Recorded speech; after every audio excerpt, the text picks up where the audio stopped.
Hey, this is Jesse James, and welcome back to another episode of Dealership Life, where I take you through a general week of what it's like working in sales up at a Harley dealership. Nothing really crazy starting out for this week.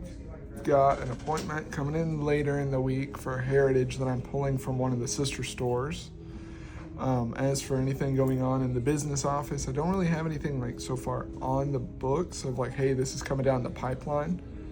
But I did have a training earlier where I got to get trained on some more stuff while I'm still learning this role.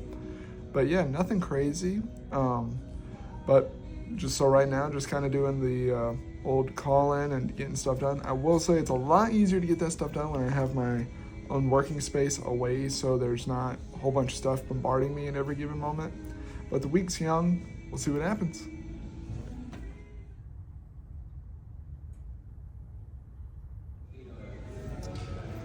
So it is now the next day. Nothing really happened yesterday, except for my desk has changed. As you can see, back in my old setup. Here, my old setup. Sorry, there was a little bit of information I wanted to check there. But yeah, so now I'm back over here. I'm not gonna get into it for this video, but know that in the future I will put a thing explaining why now I am back over here. But show goes on. At the end of the day, I still have to support my family. So started out today talking about a bike, but I really as it's around, I'm starting to dig more, and that is the Pan America ST. So this was a fella that has a Ducati Street Fighter V2, which, believe it or not, I am not the most fluid whenever it comes to non-Harley stuff. I'm far more of a Harley expert, if you can believe it. But he was looking at this bike because he feels like on a Street Fighter, it's a little too tall. And so came and sat on this with the more low swung seat, and where it's already lowered an inch compared to the other Pan America specials. And then that adaptive ride height, not only was he now flat footing, which is something he couldn't do on a Street Fighter, but even had a bend at the knee. So really dug that setup. Personally, as this bike has been around, I get to play with it more. I really understand why this was something that needed to be added into the lineup, and why for some people that are dual sport riders, they really like this style of riding, because you're far more planted down on the bike. You're not sitting up nearly as tall, and for traffic, you can really place yourself wherever you want to be. But yeah, so sat down, went over some numbers, kind of showing where everything was sitting up with it, and letting him kind of make his decisions from there. But on to the next one, because right now it's looking like rain for most of the week. I do have 3 or 4 appointments for later in the week, so we're really setting ourselves up for success, and we'll just kind of see what happens next.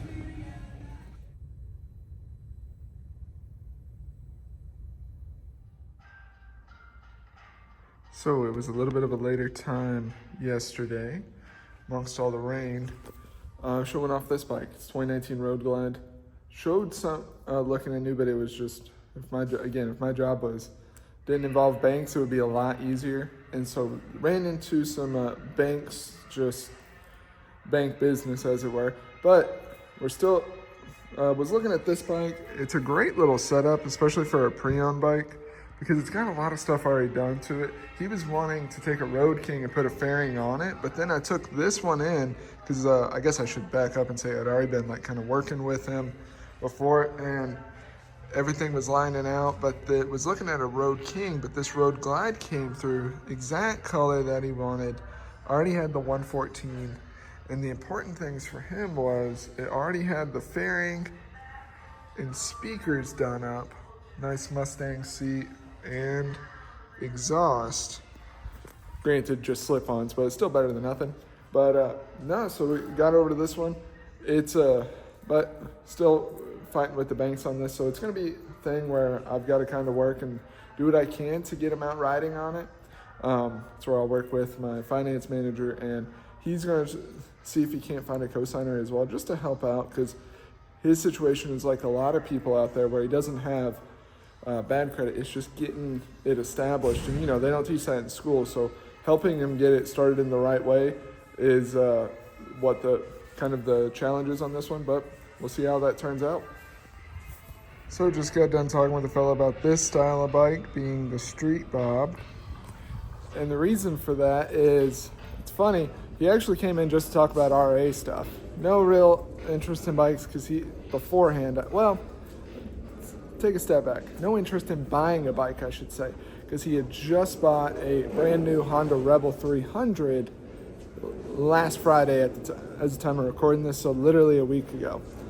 And whenever he and I were doing the Rider Academy tour, talking about bikes, he was asking different opinions of what I thought for a better long-term bike and stuff along those lines. And inevitably, it ended up just talking about bikes and sitting on bikes, and by the end of it, he was like, "You're trying to sell me a bike." And I was like, "Well, it's kind of like a genie, buddy. Like my job is to sell motorcycles. So if you start asking about motorcycles, I'm naturally going to try and sell you one." And we both got a good laugh out of it. He ended up like just going over stuff, and we'll end up he'll go through Rider Academy, I think, at the start of next month. But it was just a funny thing of he acted absolutely surprised that a salesman was trying to sell him a motorcycle. Yes, we started talking just about Rider Academy first, but you start asking motorcycle buying questions, I'm going to try and sell you a motorcycle.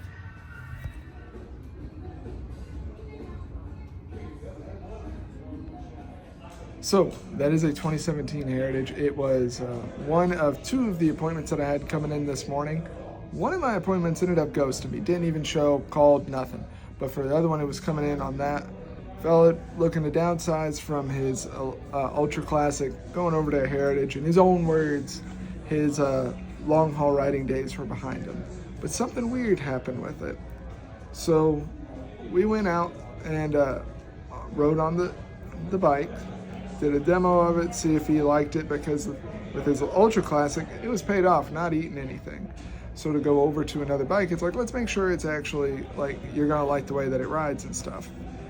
Came back, and my service manager, who does all the appraisals for anything that we're taking in on trade, he was just beginning the appraisal. He'd been caught up with some stuff. And so while we were standing there, he and I talked some, and we went out and did another test ride.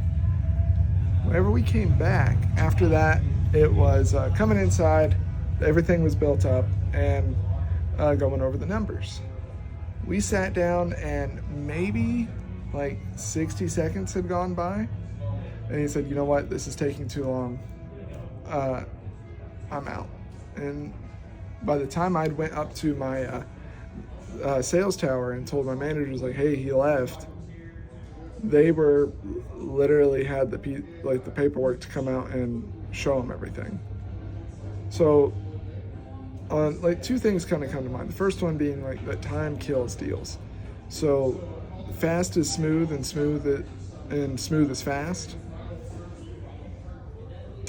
That, I feel like we were moving perfectly fine with the smoothness, but maybe it was for the second. The only thing I could think that really took that long was the appraisal from the service manager, where he was busy overseeing the shop. Can't really control that one. And so yeah, that one threw me for a loop. And the part that really made it confusing was at no point did it seem like it was a time constraint on his part.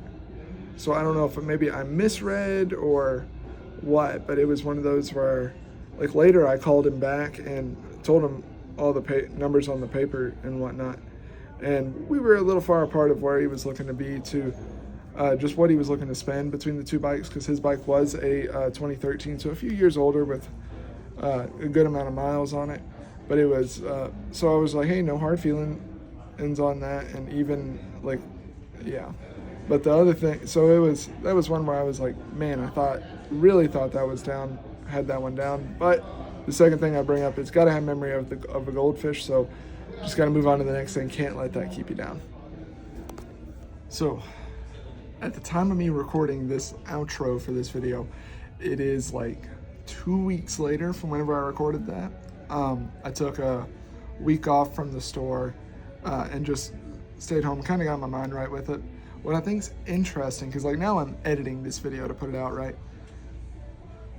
The thing that's happened at the start where I got moved out of that office and whatnot, While I'm still not going to go into the details of that because that story is still ongoing, as it were, I will tell the full story. I've already recorded the stuff that I really want to talk about in the moment, so you'll get my raw emotions, as it were. But yeah, you could tell me looking back, I can tell like throughout the entire rest of the video, I am completely off. And it's funny that the last clip there where it's just like, hey, memory of a goldfish, moving on. I could not do that the entire week, and it ended up with 0 sales for me that week because of something that had happened internally and to me here at the store. Still, like, obviously, still here, still enjoying what I'm doing. That's actually why if you go back over the channel, you'll see like I stopped making short content for like a week. It's because like I took a whole week off just to be away and kind of get my head right back on, because regardless of anything, one, I do still have to provide for my family, but two, I actually really do enjoy what I do, hanging out around the bikes and meeting different riders and helping them find their next Harley. And whenever outside business things get involved with it and it starts ruining that joy, that's really where, for me personally, I needed to take a step away. But yeah, I will in the future, I promise, show the clip that I've got recorded for all that and make a video and explain everything that happened. But for now, I'm gonna leave it there and let the story essentially play out, since it will take a little bit longer. But if you're still here at the end, especially after me rambling through all of that, thank you so much for watching this very disjointed video. I know I say it a lot, and you guys hear it a lot, but it really does mean a lot to me that you guys watch these videos. It's one of the things that I am the most proud of that I do here, and I hope that you've gotten some form of either entertainment, education, a little behind the scene, but yeah, so yeah, thank you so much for watching, and I'll catch you out there.